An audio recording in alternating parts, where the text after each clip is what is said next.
Huawei's sub-brand Honor has made the most beautiful looking smartphones this year. From the Honor 10 to the Honor 9 Lite, the brand has persevered in making its smartphones stand out.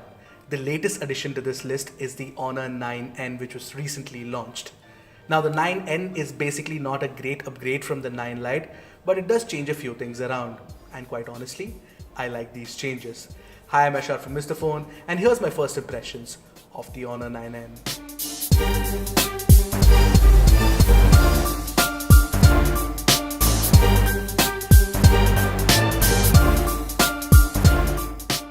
Before we jump into what I think about the 9N, don't forget to subscribe to our channel and hit the bell icon to get notified about more such awesome tech videos.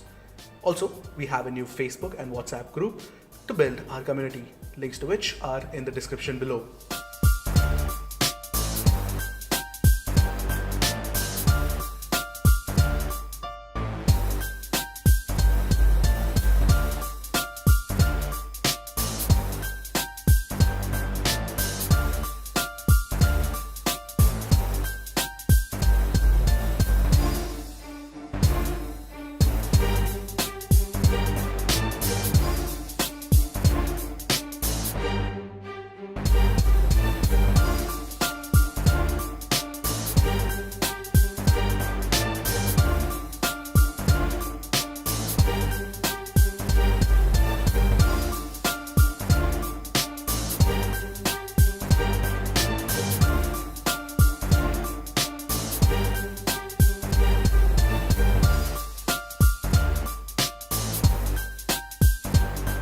If you've seen the Honor 9 Lite from the back, you've seen the Honor 9N. It has a glass back and plastic sides just like the 9 Lite. To set it apart from the 9 Lite, Honor has introduced two new color variants for the 9N.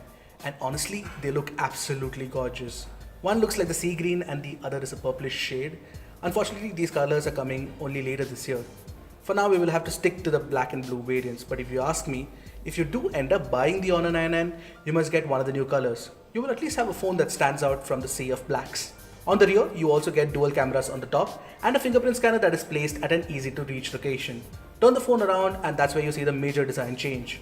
You now have a notched display panel. It is a 5.84-inch Full HD Plus IPS LCD panel. From the get-go, I can tell you that the IPS LCD panel is better than the one on the Honor 9 Lite. I should talk more about the display quality in my full review. Just FYI, you can also switch off the notch and there is a fairly big chin at the bottom. The notch holds the front camera and the round earpiece.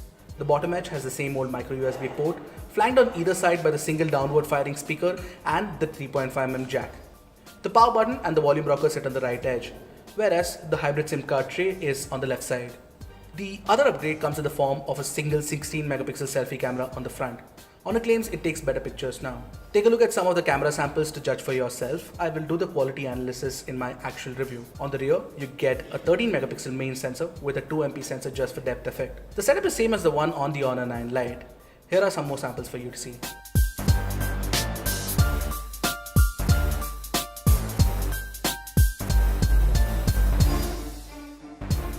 The Honor 9N doesn't come with the Kirin 710 yet, you're stuck with the same old Kirin 659 system on chip. The phone also comes in two variants, one with 3GB of RAM and 32GB of internal storage, and the other with 4GB of RAM and 64GB of internal storage. A 4GB 128GB variant is apparently going to be launched later this year. You will have to wait for that one. In my limited time with the phone, I didn't face any performance issues as such, but I'm yet to try PUBG or any other graphically intensive games on the phone. Wait for a full verdict soon. You also get Honor's very own EMUI skin on top of Android 8.1. EMUI has been refined really well over the years. It's a clean experience with a ton of new features. I'll talk more about it in my full review. The Honor 9N is evidently a side grade to the Honor 9 Lite. Its calling card is the notch and improved selfie camera. The 9N is probably one of the very few phones that you can buy which offers a good screen estate thanks to the notch in this price range. And that notch is what sets the 9N apart, because in this price range, you don't get many options with such a good screen estate.